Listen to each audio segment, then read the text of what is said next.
Bonsoir à tous, merci de nous rejoindre. Je suis Guillaume Clément, journaliste au Revenu, et j'ai à mes côtés Michel Finance, qui est le directeur général de Teradiag. Bonjour Michel. Bonsoir. Je signale Bonsoir que vous êtes également vice-président de l'association France Biotech. Exactement. Et Teradiag, donc, qui est une biotech spécialisée dans le diagnostic, fondée en 1986 et cotée sur Euronext depuis 2012. La capitalisation boursière aujourd'hui, c'est une vingtaine de millions d'euros. Pour commencer, pouvez-vous nous présenter un peu plus précisément quelles sont les activités de Teradiag ? Alors, Teradiag, c'est une société qui est spécialisée dans le diagnostic in vitro. Alors, c'est quoi le diagnostic in vitro ? Ce sont des tests, des réactifs qui permettent de diagnostiquer des maladies ou de prévenir éventuellement l'évolution des maladies. Donc, c'est simple, nous faisons des réactifs qui, mélangés avec le sérum des patients, permettent de diagnostiquer si les patients ont une maladie ou une évolution de leur maladie. Donc, nous avons deux activités principales. L'activité historique de la société, c'est une activité de diagnostic des maladies auto-immunes. Les maladies auto-immunes, c'est la polyarthrite rhumatoïde, la maladie de Crohn, le psoriasis pour les plus connus. Et nous avons, et ça représente sur notre total de chiffre d'affaires de 9 millions l'année dernière, en 2016, 5 millions de l'activité. Et nous avons lancé une nouvelle activité qui est la raison de notre mise en bourse en 2012 pour la financer, qui est le monitoring des biothérapies. Et cette activité qui représentait 0 chiffre d'affaires il y a 5 ans représente 4 millions sur les 9 millions. Alors, en deux mots, on y reviendra, je pense, mais il s'agit de monitorer le traitement des maladies auto-immunes. Le monitorer, justement, en bon français, ça veut dire quoi ? Alors, monitorer, ça veut dire donner des informations aux médecins qui soignent les patients afin de rendre le traitement plus efficace. Donc, je m'explique en deux mots. Les biothérapies, ce sont des médicaments issus de la biotechnologie, contrairement aux médicaments qui sont issus de la chimie, qui sont des compositions chimiques. Et la caractéristique de ces médicaments, c'est que chaque patient répond différemment aux médicaments. Aucun patient ne répond de la même manière parce que c'est son système immunitaire qui absorbe plus ou moins de médicaments. Et il y a deux choses qui sont importantes de suivre en fait pour le médecin. C'est quelle est la dose qui est véritablement absorbée par le patient, donc la dose qui va être efficace pour le patient. Et on sait quel est l'intervalle de dose qu'il faut avoir circulante dans le sang pour être sûr d'avoir une rémission dans ces maladies. Et la deuxième chose, c'est que ces biothérapies sont développées sur des cellules, c'est des anticorps développés sur des cellules animales qui sont humanisées. Et à un certain moment, le système immunitaire de certains patients reconnaît que cet anticorps médicament est un corps étranger et crée des anticorps de résistance contre le médicament. Et c'est la deuxième chose que nous dosons, parce que dans ce cas-là, on est dans un cas de résistance où le médicament devient totalement inefficace. Donc voilà ce que c'est monitorer, regarder quelle est l'évolution de ces deux marqueurs et donner une indication au médecin pour mieux traiter le patient. Pour anticiper. Effectivement. Alors en termes de produits, justement, vous en avez plusieurs, dont certains qui sont déjà commercialisés, comme vous venez de le dire. Pouvez-vous nous présenter quels sont vos principaux produits sur le marché ou en cours de développement ? Alors, sur cette partie du monitoring des biothérapies, nos tests, ce sont les tests qui correspondent aux médicaments. À chaque médicament, il y a un test spécifique, puisqu'en fait, l'anticorps contre le médicament ou le dosage du médicament est spécifique. Donc, nous avons actuellement 11 médicaments qui sont monitorés.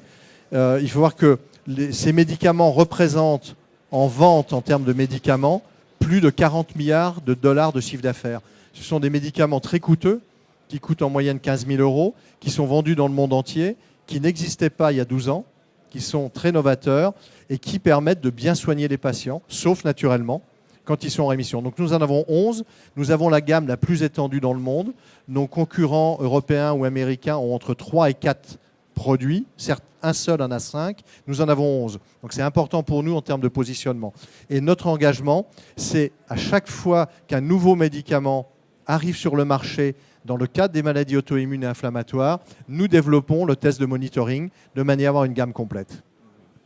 Très bien. Alors, pour revenir sur vos dernières actualités, vous venez juste de signer un partenariat que vous avez annoncé il y a quelques jours avec Biogène. Est-ce que vous pouvez nous en dire un peu plus en quoi ce dernier va-t-il consister et quel va être son intérêt pour Teradiag ? Alors, comme vous l'avez compris, ce que nous monitorons, donc, c'est les médicaments que vendent des grandes sociétés pharmaceutiques. Ces grandes sociétés pharmaceutiques, pour nous, ça peut devenir notre client. Et c'est exactement ce qui est en train de se passer avec Biogen. C'était le cas avant avec l'accord que nous avions avec Pfizer, Johnson & Johnson et UCB. Et donc le modèle est le suivant.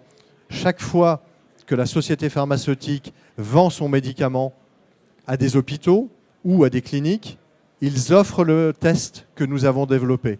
Et à ce moment-là, c'est le laboratoire pharmaceutique qui nous achète le test. Donc ça nous permet de développer plus facilement notre activité commerciale.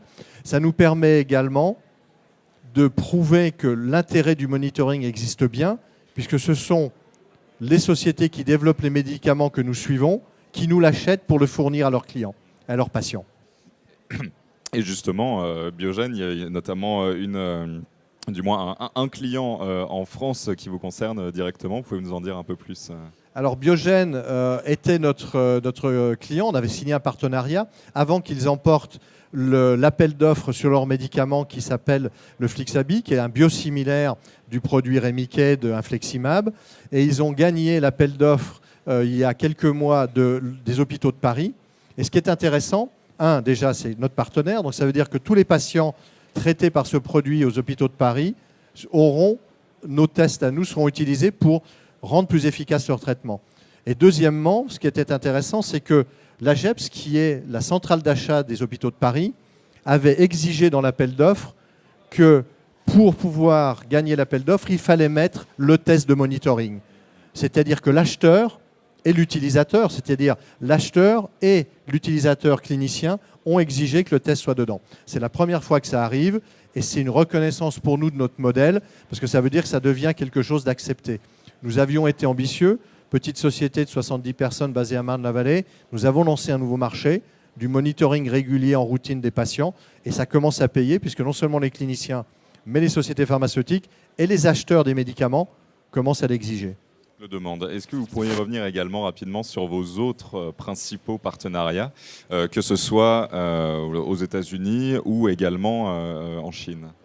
Alors aux États-Unis, qui est pour nous un marché fondamentalement important, puisque le nombre de patients traités par les médicaments que nous pouvons suivre représente plus de la moitié du marché mondial, pratiquement, puisque l'accès à ces médicaments est plus facile aux États-Unis. Donc pour nous, le marché américain était important. Nous avons signé un accord il y a 2 ans qui est rentré en action commerciale en termes de vente à partir de cette année, début de cette année, fin de l'année dernière, avec une société basée à Dallas, Miraca, qui est le laboratoire de diagnostic numéro 1 en gastro-entérologie. Donc pour nous, qui est un des domaines pour lequel le suivi des médicaments est le plus important. Et donc nous avons lancé avec eux, nous avons fait une licence de technologie. Ils ont intégré notre test dans leur offre de service et nous avons un développement important. Une bonne partie de la croissance de notre chiffre d'affaires à fin septembre dans cette gamme qui est de 27% provient du développement aux États-Unis. Et ce n'est que le début puisque c'est la première année de lancement et nous savons que dans les prochaines années, le potentiel pour nous de vente et de développement aux États-Unis est très important, encore plus qu'en Europe, puisqu'en Europe c'est plus compliqué, puisqu'en fait il faut dans chaque pays avoir une approche différente commerciale. La Chine, donc nous avons signé également il y a quelques années un partenariat avec un partenaire qui s'appelle Hub Biotech en Chine, avec 2 objectifs qui étaient le développement de notre business dont je parlais tout à l'heure, qui est le diagnostic des maladies auto-immunes, notre classique business d'IVD, et en même temps de positionner sur l'instrument de ce partenaire notre gamme tracker de monitoring. Nous avons annoncé au mois de juillet, lors de l'annonce de nos chiffres d'affaires à fin juin, que le partenaire chinois avait engagé une renégociation de nos contrats signés 1 an et demi avant. Je ne peux malheureusement pas en dire plus. Nous sommes en phase de renégociation avec ce partenaire, comme nous l'avons indiqué dans les 2 derniers communiqués, et nous pourrons communiquer quand nous aurons finalisé cette négociation. On en saura plus par la suite. Peut-être avant de passer de faire un petit portrait de la situation financière de l'entreprise, un dernier mot sur votre stratégie pour les prochaines années. Où sont les relais de croissance? Est-ce qu'il y a de nouveaux marchés que vous comptez conquérir, de nouveaux partenariats? Voilà, comment vous voyez le développement de la société à moyen terme? Sur la partie monitoring, effectivement, la partie de la gamme tracker, il y a 3 axes de développement importants. Le premier, on en a parlé, il est loin d'être fini, c'est le développement géographique. Nous avons une forte croissance possible aux États-Unis et une très forte croissance encore à venir dans d'autres pays d'Europe où nous ne sommes pas encore très bien implantés. La deuxième croissance provient de l'ajout de nouveaux produits. J'ai annoncé tout à l'heure que nous avions 11 produits, 11 médicaments que nous sommes capables de suivre avec nos tests, nos réactifs de diagnostic. Chaque fois, nous rajoutons tous les ans pratiquement 1 ou 2 produits. Donc nous avons une croissance possible en rajoutant des produits, mais nous avons également une croissance importante en allant dans d'autres domaines. Actuellement, nous sommes spécialisés dans les maladies auto-immunes et inflammatoires, qui est notre secteur de prédilection.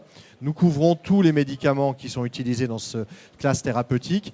Nous pouvons aller dans d'autres domaines. Qu'est-ce qu'il faut pour que ce soit intéressant pour nous? Il faut 3 choses. Une maladie chronique long terme, un traitement biothérapeutique cher. Généralement, quand c'est biothérapie, c'est cher. Et troisièmement, il faut qu'il y ait des résistances à ce médicament.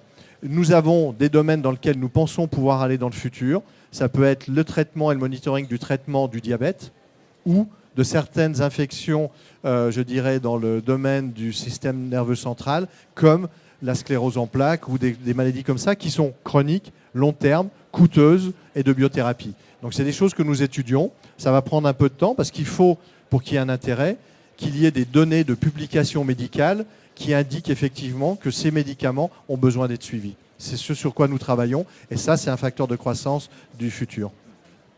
En termes de finances, voilà, à l'issue des trois premiers trimestres de l'année 2017, où en êtes-vous en termes de chiffre d'affaires, de trésorerie? On sait que ça c'est important pour les biotech et de résultats nets également. Alors si on parle en termes de croissance de chiffre d'affaires, les derniers résultats que nous avons publiés, c'est sur la fin septembre. Nous étions en global de la société à plus 7%. Et dans la partie spécifique monitoring, notre nouvelle gamme de produits, plus 27%. Les derniers résultats de compte de résultats et de cash que nous avons publiés, c'est fin juin. Nous avions réduit notre perte de 36% et nous avions un cash disponible de 5,7 millions. Mais je crois que le point le plus important, c'est ce que nous avons promis, ce que j'ai promis à mes actionnaires, c'est le retour à l'équilibre en 2018. Ce qui veut dire qu'avec le cash que nous avons à fin juin, le cash que nous aurons à fin décembre, nous serons équilibrés en termes de résultats en 2018 et nous n'aurons pas besoin de relever d'argent pour continuer la croissance de la société. C'est un engagement fort pour une biotech, même si on est déjà dans une phase de vente, mais c'est un engagement que nous maintenons. Très bien. Pour terminer justement, un commentaire sur les perspectives boursières de la société. Alors le cours de bourse actuellement, il est aux alentours de 2,50 €. La capitalisation, c'est environ 22 millions. Les prochains catalyseurs potentiels pour le cours, quels sont-ils? Quelles sont vraiment les dates clés à avoir en tête pour les actionnaires et actionnaires potentiels? Alors, je commencerai par le business, parce que je pense que c'est ça qui génère une valorisation de l'activité. C'est de nouveaux accords pharmaceutiques. Comme je l'ai dit tout à l'heure, pour nous, c'est vraiment le moyen de développer cette activité. Nous avons déjà un accord signé que nous allons annoncer prochainement. Nous attendons l'autorisation de notre partenaire avec une grosse société pharmaceutique. Quand je dis grosse société pharmaceutique, c'est des sociétés pharmaceutiques du top 10 de la pharmacie. Deuxièmement, nous avons également d'autres accords en cours de négociation, que ce soit en Europe ou aux États-Unis. Donc ceux-ci sont des catalyseurs très importants. Le deuxième point important pour nous, c'est la capacité à revenir à l'équilibre financier. C'est-à-dire à s'assurer que les fonds que nous avons levés depuis à l'IPO, à l'introduction en bourse et ensuite au cours de notre vie boursière depuis 5 ans, nous suffisent pour revenir à l'équilibre. Et ça, c'est le deuxième catalyseur. Et puis troisièmement, la capacité à rentrer dans des marchés. Dans notre domaine du medical device ou des diagnostics, ce qui est important, c'est bien sûr de mettre des produits sur le marché. C'est un peu plus facile que dans la pharmacie, dans la biotech. Par contre, ce qui est compliqué pour nous, après, c'est de réussir notre expansion commerciale. Donc, le nombre de pays dans lesquels nous allons aller, la croissance des ventes dans ces pays sera également un marqueur et un catalyseur important. Michel Finance, merci beaucoup d'avoir répondu à ces questions et merci à vous pour votre attention. Je vous souhaite une très bonne soirée. Merci beaucoup et puis à votre disposition sur notre stand.